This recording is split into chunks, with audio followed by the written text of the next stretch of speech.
Uy, tingin ko doon sa camera. Gabi. Gabi. Uy. Yes, hello! Welcome to my channel, Jet Dima Vlog! Hi guys, I'm Jet. Welcome to my vlog. Ngayon nga ay samahan nyo akong pumunta doon sa farm and resort namin. Maliit lang naman to guys, and medyo mag-hike ka pa ng kaunti bago ka makarating doon.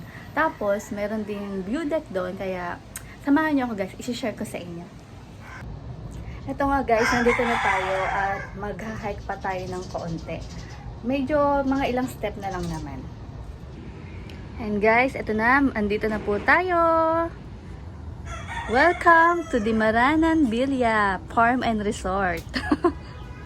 Ito, yan yung pool. Medyo hindi na namin nilagyan ng tubig kasi walang umarkila. Charot. Tapos, banda dito, andito yung activity area.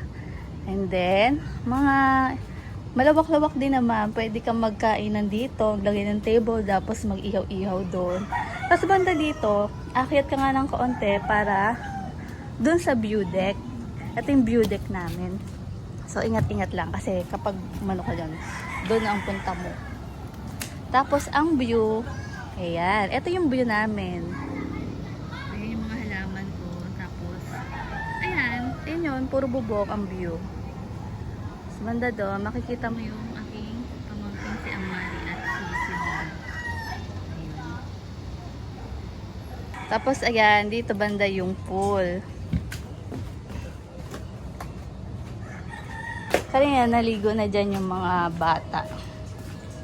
So, ayan si Amari. Maliligo ka ulit? Maliligo ka ulit? Hindi. Ligo na. Lagyan maugad ng tubig yan. Bukas ulit. Tapos ito yung inakyat namin. Ayan yung i-hike mo. Bago ka makarating dito. Tapos ito yung farm. Ito yung small farm ko. Ayan. Merong talong, pechay. Ayan yung basil.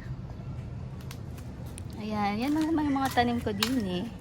At ito, malapit ko nang i-harvest pati yung lettuce. Ayun, tapos yung ibaan doon. Ayan. Ayan po ang aking small farm.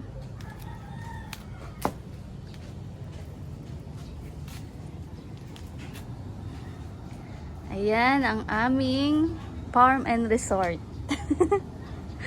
At grabe, sa sobrang init nga ay napagpasyahan namin mag-asawa na ilatag tong pool. Ang tatak ng pool na ito ay Intex at uwi pa to ni ate galing Saudi. Sobrang tagal na nito. At sobrang gamit na nga namin at ayan at nagkabutas-butas na nga. May mga maliliit na butas kaya tinakpan na lang namin mag-asawa. At taon-taon nga ay nilalatag namin to tuwing summer sa sobrang init. Ayan, kita nyo naman kung gaano kaluma na pero sobrang tibay niya.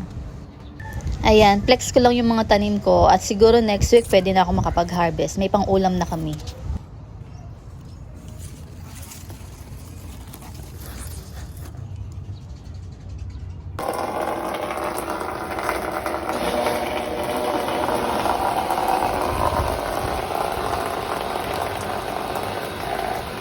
At eto nga, flex ko lang yung mga halaman ko. Ang gaganda na ng mga halaman kong succulent. Medyo sira na nga yung bubong nila.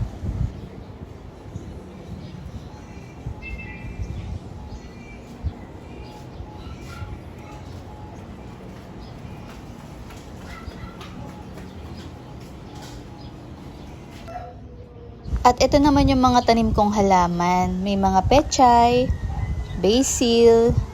Bumili talaga ako ng mga buto para maitanim dito kasi since nakatenga pa yung bahay at wala pa kaming pondong pampagawa, ito muna yung ginawa namin, tambayan. Ito naman yung tinanim kong spinach.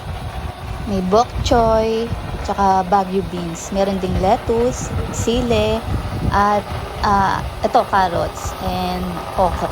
Meron din ako tanim dyan na onion, kaya hindi pa lumalaki. And I know by the grace of God, ipagkakaloob niya yun sa amin.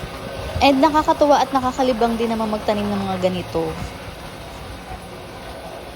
And ayun lang, salamat sa panonood. See you on my next harvest!